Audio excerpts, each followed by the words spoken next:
A'udzu billahi minasyaitonir rajim. Bismillahirrahmanirrahim.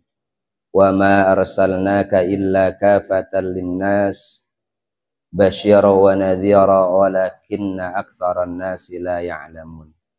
Wa qala Rasulullah sallallahu alaihi wasallam min husni islamil mar'i tarkuhu ma la ya'nihi atau kama qala Rasulullah sallallahu alaihi wasallam.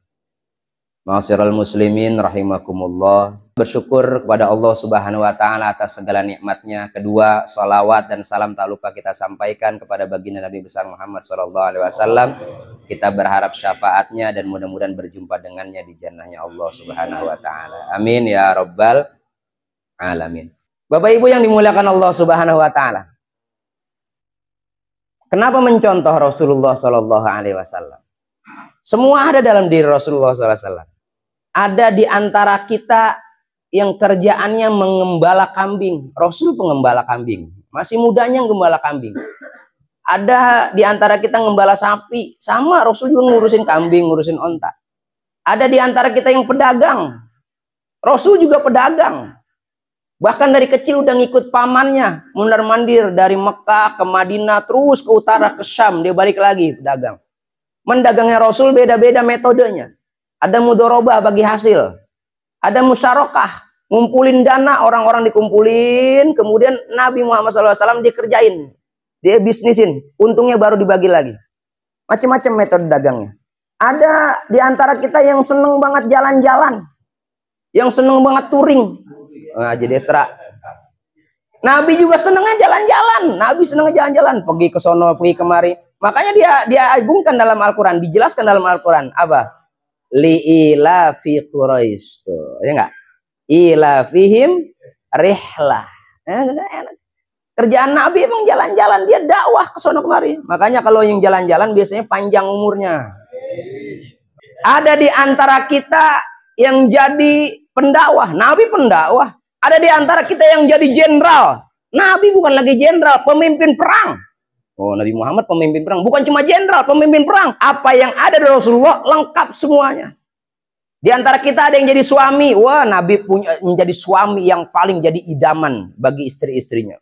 Semua ada pada dalam diri Rasulullah. Semua, bahkan dalam satu makalah para ulama menjelaskan basyarun lakal basyar. Nabi sama seperti kita, seperti manusia, tapi tidak seperti manusia biasa.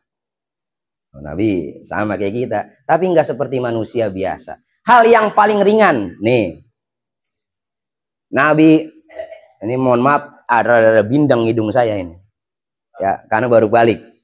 Ya, Nabi punya apa namanya air liur, orang kita nyebutnya ludah. Air liur nih ludah, wah, coba Pak, ini air liur kita nih, tangan masukin, oles ke hidung. Baunya bau apa? Bau Firaun. Atau bau amat Firaunnya. Begitu doang. Diolesin dikit. Ada nyelip di gigi, olek-olek ini. Cium. Bau banget. Padahal punya kita sendiri kita ngerasain bau. Bagaimana punya orang lain yang giginya kita gituin? Kita olesin ke kita. Bau. Tapi Muhammad Shallallahu Alaihi Wasallam berbeda dengan kita. Sama Nabi Muhammad manusia biasa, tapi berbeda dengan kita. Ini air liur yang keluar dari Nabi Muhammad SAW, dia bisa mengobati berbagai macam penyakit. Mana buktinya? Suatu kejadian. Ada seorang Nabi bersama dua orang sahabat namanya Abu Bakar dan Ali bin Abi Thalib. Ketika itu Nabi Muhammad SAW akan hijrah. Karena turun perintah hijrah. Nabi disuruh hijrah. Dalam surah Al-Baqarah ayat 218, perintahnya Nabi suruh hijrah. Nabi mau berangkat hijrah dari Mekah ke Madinah. Ketika Nabi hijrah, kumpul Nabi, sahabatnya Abu Bakar As-Siddiq, satu lagi namanya Ali bin Abi Thalib. Apa kata Nabi? Hei Ali, rumah udah dikepung nih. Kata Nabi, rumah udah dikepung. Engkau gantiin saya tidur di tempat tidur saya. Saya mau sama Abu Bakar mau berangkat hijrah. Suruh gantiin.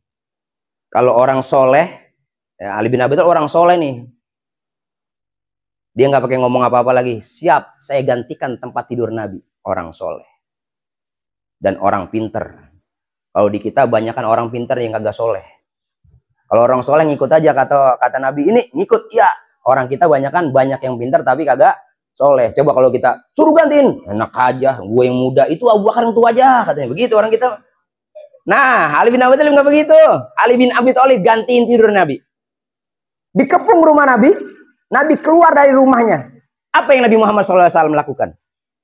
Fayanfukhut turab, ditiupkan itu namanya debu. Ambil debu ditiupin. Dijelaskan dalam surah Yasin ayat 9. Waja'alna min baini aydihim. Lah kagak pada apalah Pak malam Jumat baca. Waja'alna min baini aydihim saddan fa'aghshaynahum. Ditiupin itu debu. Itu orang yang ngepung rumah Nabi Muhammad SAW nggak ngelihat Nabi keluar dari rumahnya. Waja'alna min baini aydihim saddan. Dijadikan depannya dia, depan mukanya dia saddan, seperti tembok, seperti penghalang. Nggak ngelihat.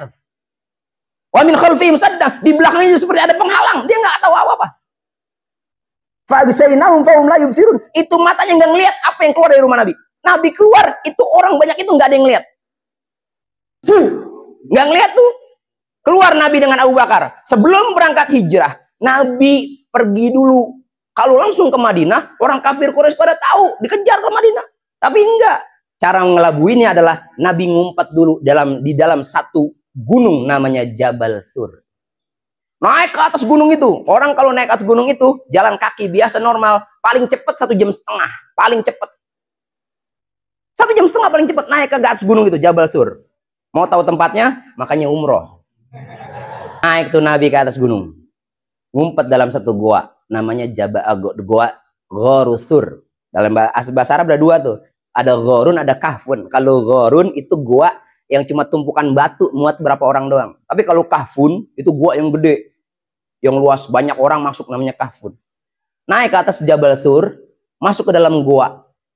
Di dalam itu goa. Berapa hari? Beberapa hari, di antara 3 hari Nabi bersama Abu Bakar dalam goa itu. Sebelum masuk dirapihin tuh goa sama Abu Bakar. Dibersihin, dirapihin. Nabi tidur di situ sama Abu Bakar di situ. Setiap lubang-lubang dari setiap dalam gua itu ditutup sama Abu Bakar. Ada yang pakai kaki, ada yang pakai tangan. Nabi tidur sama Abu Bakar. Digigitlah beberapa organ tubuh dari Abu Bakar As-Siddiq sehingga digigit oleh kalajengking. Oh, kalajengking Arab sama kalajengking sini beda. Kalajengking Arab gede.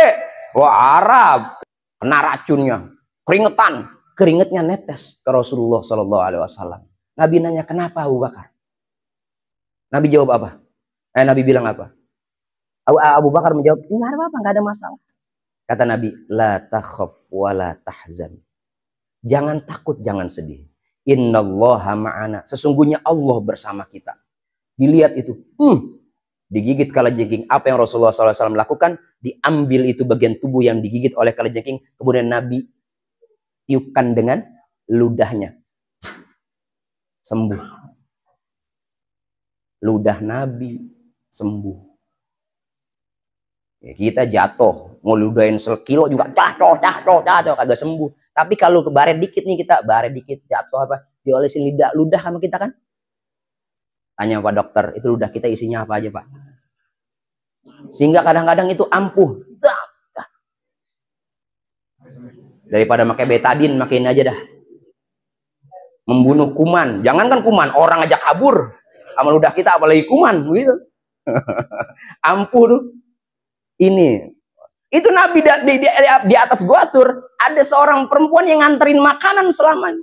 Naik ke atas gunung, masuk ke gua, ada seorang perempuan namanya Asma binti Abu Bakar. Dia punya suami namanya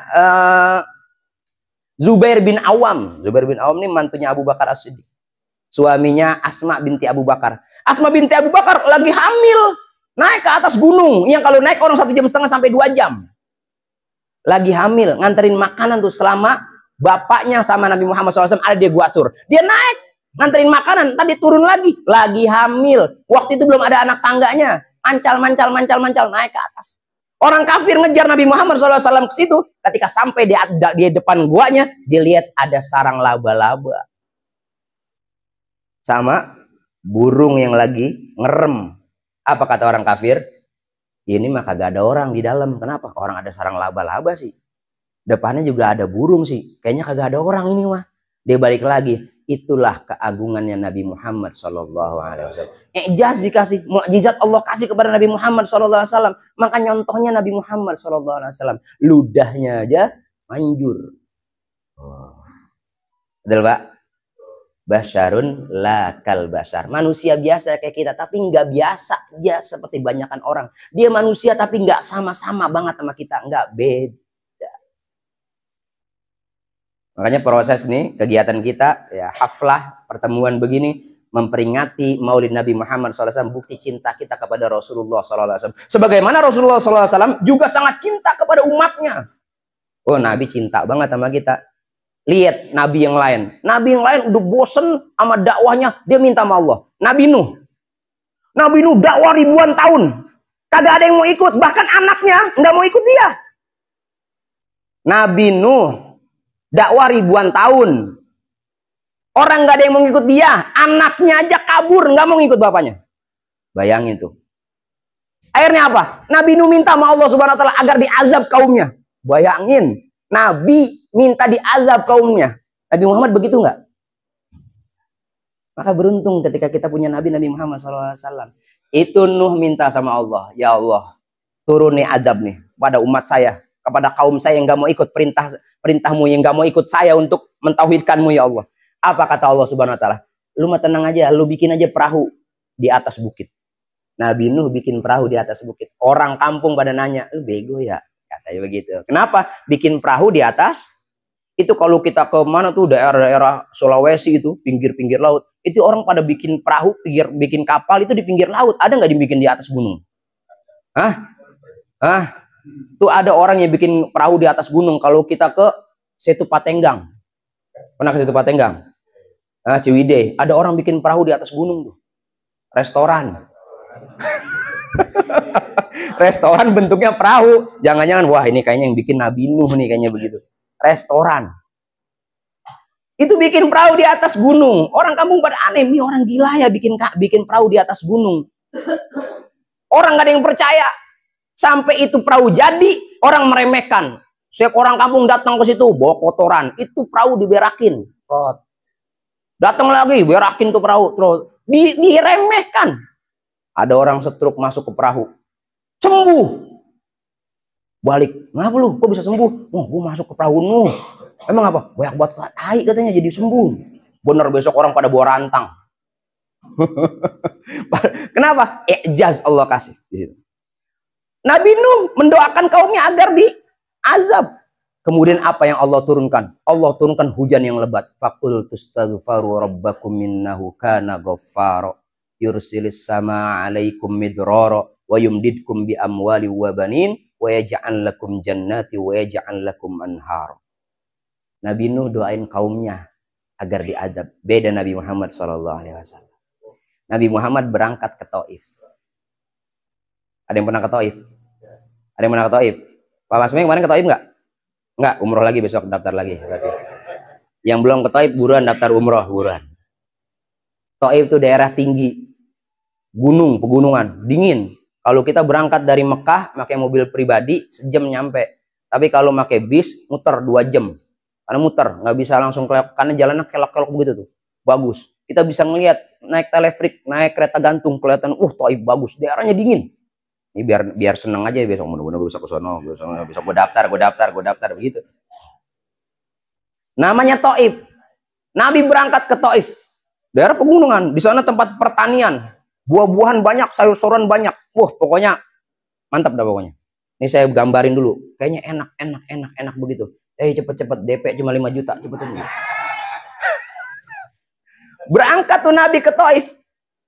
Sampai di Taif, Nabi ditolak oleh penduduk Taif. Bukan hanya ditolak, tapi Nabi disakiti. Dilempar batu, dilempar kotoran semua. Bahkan Nabi kabur dari lemparan itu, masuk ke dalam perkebunan kurma yang dimiliki oleh seorang non-muslim namanya Addas. Itu kebun kurma punya seorang non-muslim namanya Addas.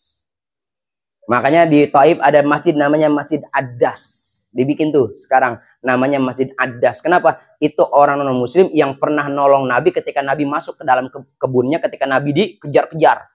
Akhirnya Addas masuk Islam.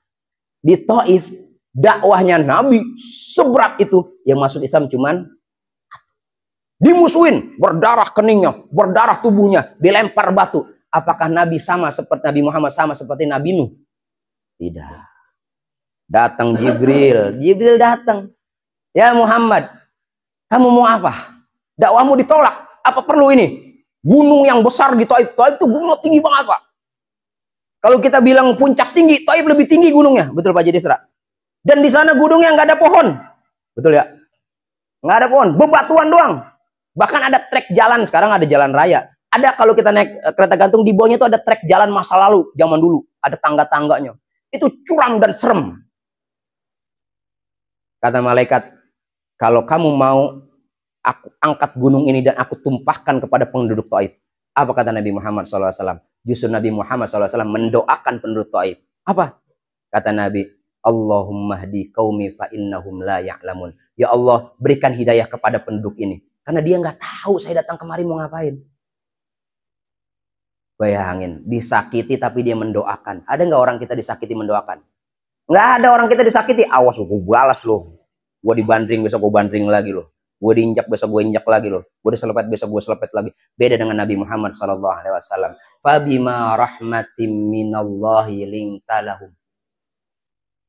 Walau kunta fadhan ghalidhal qalbi lang faddu min haulik. Ini cara Nabi Muhammad SAW. Nabi caranya begitu tuh. Ini perintah Allah. Fabima rahmatim minallahi lintalahum. Maka atas dasar nikmat dan rahmat dari Allah Subhanahu wa taala yang Allah berikan kepada kita, lintalahum, maka berlemah lembutlah kita. Yang hati kita kadang keras, pengen menang sendiri. Contoh Nabi itu suruh apa? Suruh lemah lembut sama orang. Orang kalau lemah lembut, orang merapat. Tapi kalau kita keras, orang kabur. Kemana-mana bawa golok. Kira-kira orang mendekat apa jauh? Dia mau kemana-mana bawa golok, kemana-mana bawa parang. Bener nggak? Orang mah jauh, kabur. Fabima rahmatim minallahi lintalahum. Walau kunta fazzan ghalidhal qalbi lam faddu min hawlik. Kalau kita berkeras hati, keras kepala, keras hati, orang kabur. Ngaji, gurunya ngomel-ngomel mulu. Besok muridnya kagak pada datang, ngomel juga. Kata muridnya, gua datang diomelin, gua kagak datang diomelin. Mending gua kagak datang, sama-sama diomelin juga. Akhirnya tuh ngaji bubar. Banyak nggak begitu? Dia keras hati, keras kepala. Maka ini cara metode kita tuh. Fabima rahmatim minallahi lintalahum walaupun tafadhan ghalidhal qalbi lang faddu min haulik. Maka Nabi dakwahnya lembut. Nabi dizolimi oleh siapapun. Nabi musuhnya siapa? Tabbat yada abi lahabi wa tab. Dia punya musuh namanya Abu Lahab. Abu Lahab bagaimana bengisnya sama Nabi Muhammad SAW. Dia kalau Nabi lewat dilemparin jalanan, diaurin duri, diaurin beling. Bukan cuma dia doang, bininya juga sama begitu. Makanya laki bini namanya LGBT. Laki goblok, bini tolol. Namanya LGBT itu. Jahatnya bukan main tuh. Tabbat yada abi lahabi wa tab ma aghna anhu maluhu wa ma kasab. Dia punya kekuatan, dia punya harta, dia punya kasab, dia punya apa kedudukan. Enggak manfaat. Ma aghna anhu maluhu wa ma kasab. Saya selana orang dzatalam. Itu ntar dia di akhirat masuk ke dalam neraka. Wa mra'atu hammalatal hatab. Nah, secara tekstual dimanakan itu ntar kalau lakinya masuk neraka dibakar. Wa mra'atu hammalatal hatab. Itu bininya yang bawain kayu bakar. Habis kayu bakarnya laki gua, taruhin lagi. Fi jidiha hablum mim masad. Itu di leher bininya ada habel, ada tali mim masad yang terbuat dari api. Bodongki banget itu. Tapi Nabi nggak ngebales tuh. Nabi punya dibilang sahabat tapi musuh, dibilang musuh tapi sahabat. Namanya Abdullah bin Ubay bin Salul. Yang ketika perang Uhud dia kabur, nggak mau nolong Nabi. Yang ketika istri Nabi pulang dari peperangan, istri Nabi Aisyah difitnah bahwa dia berzina dengan sahabat yang lain. Nama ada peristiwa qadzab. Kalau kita belajar fikih bab hudud, ada namanya qadzab, memfitnah orang berzina. Siapa? Namanya Abdullah bin Ubay bin Salul. Dia memfitnah istri Rasulullah SAW, namanya Aisyah, berzina dengan orang lain, dengan sahabat yang lain. Diterangkan dalam Al-Quran. Tapi Nabi apakah marah dengan Abdullah bin Ubay bin Salul? Enggak. Nabi datang ke rumahnya. Turun surah Al-Hujurat, innamal mu'minuna ikhwah. Sesungguhnya sesama orang beriman itu bersaudara. Bayangin nih cara Nabi Muhammad SAW. Nikmat banget. Kita hidup kalau begitu tuh nikmat. Nggak ada kedengkian. Semua hidup sama. bertetangga dengan baik, bersahabat dengan baik. Enak nggak tuh? Ini cara Nabi Muhammad SAW. Dengan lemah lembut. Masya Allah. Dengan kesantunan. Makanya Nabi Muhammad SAW juga mengajarkan kepada kita. Nih yang muda di sini. Mana yang muda? Banyak yang muda. Yang muda kudu santun sama yang tua. Yang muda cium tangan sama yang tua. Yang tua kudu sayang sama yang muda. Yang muda nih saya nih. Sama yang tua. Lihat. Siapapun dia lebih tua umur dari saya cium tangan. Enggak lihat apa namanya ilmunya, enggak, ilmu belakangan. Kenapa? Karena ketika dia tua, dia sudah makan asam garam lebih banyak daripada saya. Makanya pada darah tinggi. Makan asam garam. Lebih banyak dari saya, maka yang tua banyak kan darah tinggi. Ini cara Nabi mengajarkan kepada kita. Kenapa begitu? Kata Nabi, laisa minna man lam yarham shaghirana wa lam yu'aqqir kabirana. Bukan golonganku. Laisa minna man lam yarham shaghirana. Kalau ada yang tua kagak mau nyayangin yang muda. Walam yu'aqqir kabirana. Kalau ada yang muda kagak mau menghormati yang tua, bukan golongan Nabi. Ketika Nabi akui kita sebagai golongannya, maka yang muda menghormati yang tua menyayangi yang muda. Kalau itu terjadi, aman udah negara. Aman ini kita, kampung kita. Aman kita bertetangga, aman kita bermasyarakat, aman. Kenapa? Karena yang muda menghormati yang tua menyayangi yang muda. Ada lagi yang Nabi ajarkan, yusallimus shaghir 'alal kabir. Yang muda menghormatin yang tua. Wal maru 'alal qa'id. Orang yang lagi jalan menghormatin yang duduk. Makanya permisi. Itu ajaran Nabi itu. Tuh kencang banget. Sebab ada orang lewat, misi kagak apa kagak, giran jatuh, bum. Ya, syukurin lo, garas lo. Kagak jalan kagak misi lu mau bodo amat. Udah biar akhirnya ada yang menolongin. Tolong jangan biarin di mana, kagak ada mulutnya di mana. Kalau jalan biarin ada. Apa kita kadang ada yang duduk malah misi, yang duduk yang misi. Ngajarin yang lewat. Wal maru 'alal qaid wal qalilu 'alal katsir. Yang sedikit ngormatin yang banyak. Ada orang banyak nih, assalamualaikum, misi semua, assalamualaikum. Yang dikit ngormatin yang banyak. Enggak dihitung muda tuanya, yang sedikit ngormatin yang banyak. Itu cara Nabi mengajarkan umatnya. Nah, mudah-mudahan kita semua di sini, yang hadir di sini, di lingkungan kita, khususnya di Kelurahan Gandul, kita bisa mengikuti jejak-jejaknya Rasulullah SAW. Ini maaf, mudah-mudahan bermanfaat yang saya sampaikan, walaupun sedikit. Wallahul muwaffiq ila aqwamit thoriq. Wassalamualaikum warahmatullahi wabarakatuh. Mudah-mudahan bisa memberikan informasi yang bermanfaat untuk semuanya. Terima kasih telah menonton video ini sampai selesai. Mohon di like, subscribe, dan share.